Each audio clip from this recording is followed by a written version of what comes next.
missing the speaker? Okay. All right, so this is the 355 slot, and we will be hearing a talk by Joe Ferris, whose mentor is Dr. Jack Green Musselman. The talk is titled Environmental Ethics Post-Nature, Through Novel Ecosystems Hold Holistic, Non-Anthropocentric Value.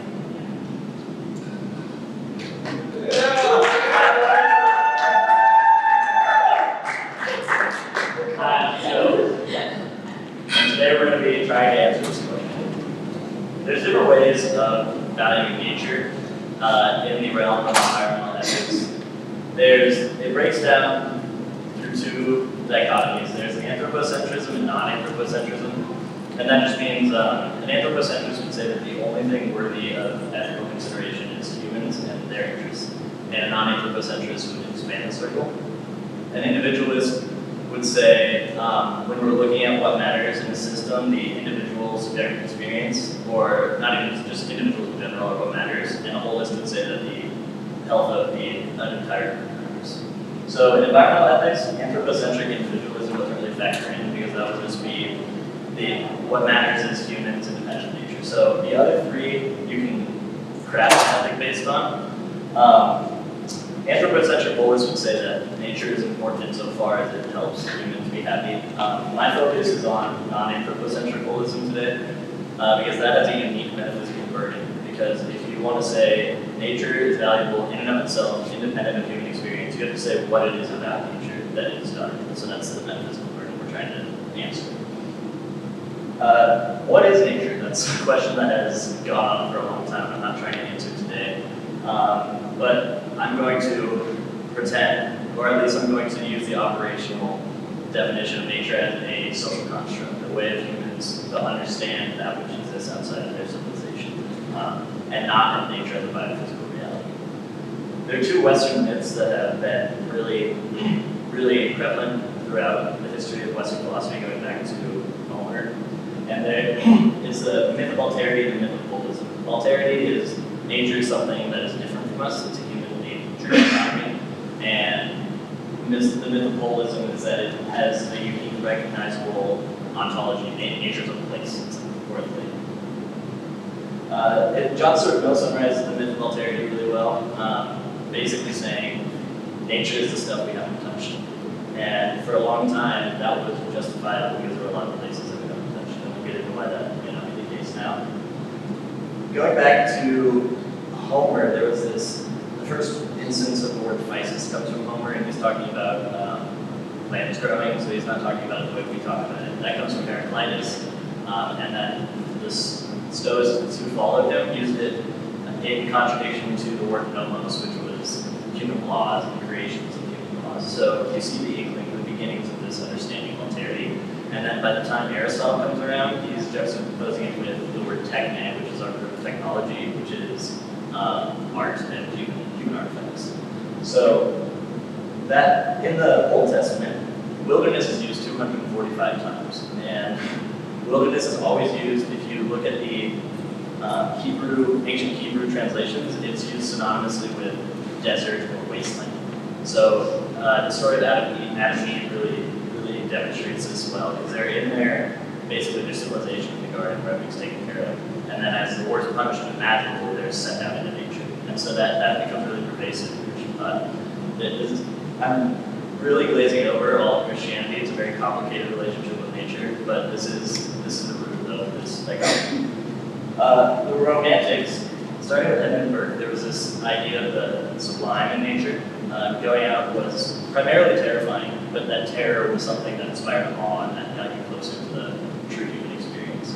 And so this kind of flipped the normative framework of nature scary, humans good. They started talking about like the noble savage and really not deifying, but really seeking out more simplistic ways of life and not thinking of civilization as the end all be all, trying to escape the limits somehow. So all of that comes together into the wilderness, the received wilderness idea. I talked about in my paper because it's just a good representation of the way a lot of us understand nature, and it's the untrammeled by man definition. And whether or not that is the case is something we'll talk about in a second. So the myth of holism is nature is a place with a boundary. And it tends towards a steady state climax community, and we'll get into the ecology in a minute, but basically, if you leave nature alone, then it gets to a point where it reaches equilibrium. And then when it's out of balance, it's a bad thing. We need to get it back into balance. This is holism. There's some problems. One of which is the paradigm shift in ecology, which took place, the experiments I confirmed it were in the 50s, and then going forward, there's been more research that puts us firmly in the place we can. And the difference is, there's a lot of stuff up here, but you go from balance of nature ecology to flux of nature ecology. So instead of thinking of nature as a superorganism that has an ontogeny, which goes from baby nature to adult nature, now we're realizing to talk about it as an entity at all is really scientifically inaccurate, because really what you have is species fighting, when that's what nature is. It's just species fighting each other. There's also been a lot of abiotic shifts that nature is abiotic, not living, biotic, living things in nature. And the most significant abiotic shift going on right now is climate change, which is really hard for this human nature dualism we have, because we're realizing that even the most remote place you can think of is going to be, the processes there are going to be heavily affected by the biogeochemical cycles that have our fingerprint on them. So land use changes are the same thing. Like, to talk about nature as separate from us is becoming increasingly difficult to defend. There's also been biotic shifts. So we're really good at killing things, and we're really good at introducing things. And once we mix up an ecosystem beyond a certain threshold, we'll talk about in a second, then you can't talk about it as, or it's hard to justify trying to go back to that historic state, because it's probably impossible to once you shift it onto the market. So now we're in the Anthropocene. Edward Wilson wants to call it a word that translates to the age of loneliness, because we're killing everything. But basically, this is also, it's not an epic that is recognized by the geology communities, but it's in the works, and it probably will become the era that we're living in now, because everything is so demonstrably, like, everything is nuts. There's going to be plastic in the geology when they're looking at this age. So it also represents the end of nature as an idea. This is controversial, that Bill McKibben wrote a book in 1986, The End of Nature, and right there. And in it, he argued just that nature as a scientific concept is really not useful anymore, or at least it's not scientific anymore, and moving beyond that framework of human nature separation is not something we should pursue. And there's a grackle in trash can. So enter novel ecosystems. In the early 2000s, ecologists recognized that we need some language to represent this paradigm shift that's happening. We need to be able to talk about ecosystems that are not the way they used to be. So Hobbes and a few other folks, Richard Hobbes, he is the father of the novel ecosystem concept. I mean, there's people who talked about it before, but he wrote this paper in 2006 that was like, now it's the thing. So it basically is, so once you, whenever we're talking about abiotic and biotic things, once you mess them up and they become increasingly dissimilar, then you go from a historical state to a hybrid state. And a hybrid ecosystem might benefit from trying to fix things. Like, you might remove invasives and you might bring it back to a historic ecosystem. But these are thresholds here, and there's a lot of argument about, I mean, they're going to be site-specific, but once you hit a certain theorized threshold, then going back to the historical state becomes impossible. So that has a lot of implications on restoration goals and the kinds of things we want to, like when we're saying we want to restore it to X, what is X? And knowing where it falls on this line is really useful. Novel ecosystems take up about a third of I3 land on Earth. I mean, that's debated. Actually, Emma Maris, who's also really controversial, she wrote a paper, Is Everything a Novel Ecosystem? Because if we're changing like the climate, then everything's going to be a little different in some way. But it's a threshold question. So novel ecosystems focus, I mean, it's a huge school and you can't pigeonhole anybody. They generally focus on resiliency, which is the ability of an ecosystem to absorb disturbance without collapse. And that's something I'm going to focus a lot on later on. They also tend to focus on functionalism over compositionalism.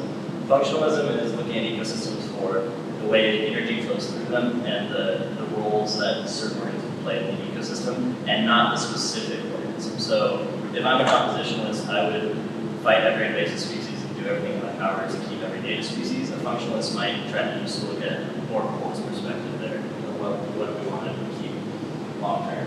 They do a lot of controversial things such as rewilding and assisted migration, which assisted migration is self-explanatory. You're helping things move. So if you realize that an area is going to be super dry and super hot in 20 years because of climate change, then you might help some grass species a little bit, or you might do things that are like drastically changing. You're not worried about a historical assemblage of that. You're more worried about the functions of the ecosystem. There's a lot of theoretical complications, and I'm not going to answer most of these questions, but it brings up what an ecosystem actually is, which, if you came to the talk that Jack had about the forest thing, it's hard to define an ecosystem. For instance, where does the Yellowstone ecosystem end? There is no clear spatial divide because it's so integrated. Emma Maris, this is making it sound like I'm a big Emma Maris guy, and I just really like her quotes. She says, no ecosystem is an island, even islands. Like, everything is interrelated. How do we restore ecosystems? There's this thing called the pristine myth. 1491 is like, oh, that's what we want to get back to because that's what 1491's messed it up. But that is just, first of all, it doesn't reflect the reality of what humans have, the human impact. And there's also no normative, like there's nothing about pristine that makes it, that's in my opinion defensible. Like what makes that better than a system that humans have participated in, especially now that we can't really see ourselves as something that's different than any other thing. What is it about ecosystems that matter? That's what we're going to get into in a second. And should we treat historic versus novel ecosystems differently? Should we have less respect for this parking lot ecosystem? Like, because it wasn't there 1,000 years ago? Is there anything ethically relevant about that? So Aldo Leopold is the guy I'm going to kind of tee off on today, but he was brilliant because he's the first, not the first, but he's a well-renowned thinker in non-anthropocentric holism because he developed land ethic, which he has a quote, it's reducing humans to pure members and citizens of the land community rather than conquerors of it. So he said that the thing is right when it tends to preserve the integrity, stability, beauty of the biotic community and wrong when it tends to otherwise, and we can see some issues here in the words integrity and stability because he's operating in a mindset of nature operates in steady states. So this guy, J. Baird Callicott, is currently a professor emeritus at the University of North Texas. And he has made it his goal to try to bring this paradigm shift in line with the Leopold land ethic. He's trying to find a way to keep that non-anthropocentric holism alive while also incorporating all of the fuzziness of nature. And so what he does is he defines ecosystems as a thermodynamic reality. So the sun creates energy, and it goes through a system, and decomposes eventually its energy. So there is, instead of thinking about it as a spatial thing, an ecosystem is a spatial thing, you can think of it as a temporal chain of process functions. So it's just energy moving through a certain system is an ecosystem, and an ecosystem is a temporal, not a spatial entity. He says that ecosystem health is an objective state because there are certain things that if they didn't happen, an ecosystem would collapse. So you can look at that, and that's as objective. Unless you reject that the world outside of you exists, which some people do, that's a pretty easy thing to say. It's an objective state, and it's a thick descriptor. A thick descriptor is something that he borrows from this guy Nelson. I forgot his first name as well, but a thick descriptor is something like health or disease or wisdom or happiness that you can't even conceive of without a prescriptor attached to it. You can't think of health as a bad thing. You can actually. If you say the health of Adolf Hitler is a bad thing, like it's feasible is what it is. You can think of situations in which you can violate an objective good, but so they're objective, but they're not universal. They're not inviolable, if that makes sense. So Callicott's land ethic is the thing is right that tends to serve the biotic community at normal spatial and temporal scales is wrong to serve it otherwise. So he's not saying serve is bad, he's saying doing it at normal time scales is good. I really like that because it satisfies the metaphysical criterion of non-anthropocentric holism. because he gets rid of the human influence. He incorporates human influence and flux into the definition, so it doesn't have the same pitfalls out of it. It also provides justification for maintaining a resilient ecosystem because we want to keep those flux lines intact. Even a novel ecosystem person is going to recognize an old growth forest as really good resiliency. So he recognizes that. I don't like the normal spatial and temporal scale because climate change and the Anthropocene normal doesn't even work anymore. And all of the scales have been thrown off. And to try to make that a universal principle doesn't make any sense because the impact can be so different over space and places. Also, rewilding, system migration, ecosystem engineering have no regard for spatial or temporal timescales. Like you're moving things to where they've sometimes never been, or where they haven't been in thousands of years. So it's just disregarding that, and I think that's justifiable. And I think that's why I don't like David Kalikoff's definition. So I'm going to create my own. The thing is right. The thing is right when it attempts to serve the biotic community in such a way that resilience is preserved within the system. Because resilience is what we should care about. We should care about ecosystems. And it's wrong when it's typed otherwise.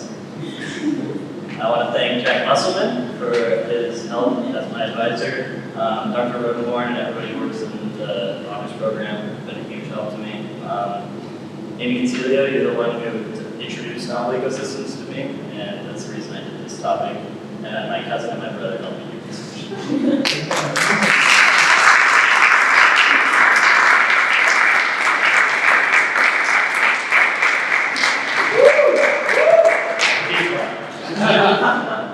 So we have time for maybe one or two questions. Sorry. Anyone? So in terms of redefining how you're looking at it and the problems with sort of having a standard spatial or standard temporal scale, it seems like that spectrum that Kathy had in the historical hybrid novel, it seems like the historical position kind of gets cut out of the wayside because it's recognizing that it's always in change. So this new approach kind of recognizes everything sort of as a hybrid ecosystem in transition to a novel ecosystem, or if it is a hybrid, can return sort of back to that historical state. Yeah, that's historical states are not unchanging. That's what a lot of people think. That's what Lisa proved. That it's not like because the first guy was like, once you get a climax state, I think we're always going to be this way. Historical states are going to change a lot, and now with climate change things are going to change more. But there's still significant lines of demarcation between. Like a threshold would be like now there's one tree species, or once you like had a huge fire, or like there's catastrophic things that like fundamentally change. And I don't know enough about ecology to know exactly what those are, but there are like objective differences between the two that might go away with depending on how background changes. It might hold the story. Now, Dr. Musselman will say a few words if he's so the honors. I want to say it's a pleasure working with Joe. The registrar may have been an environmental policy major, but it's hard as an artist with his head is a philosopher. So that's how I'm going to honor him when I get here. So it's actually one of our sorry.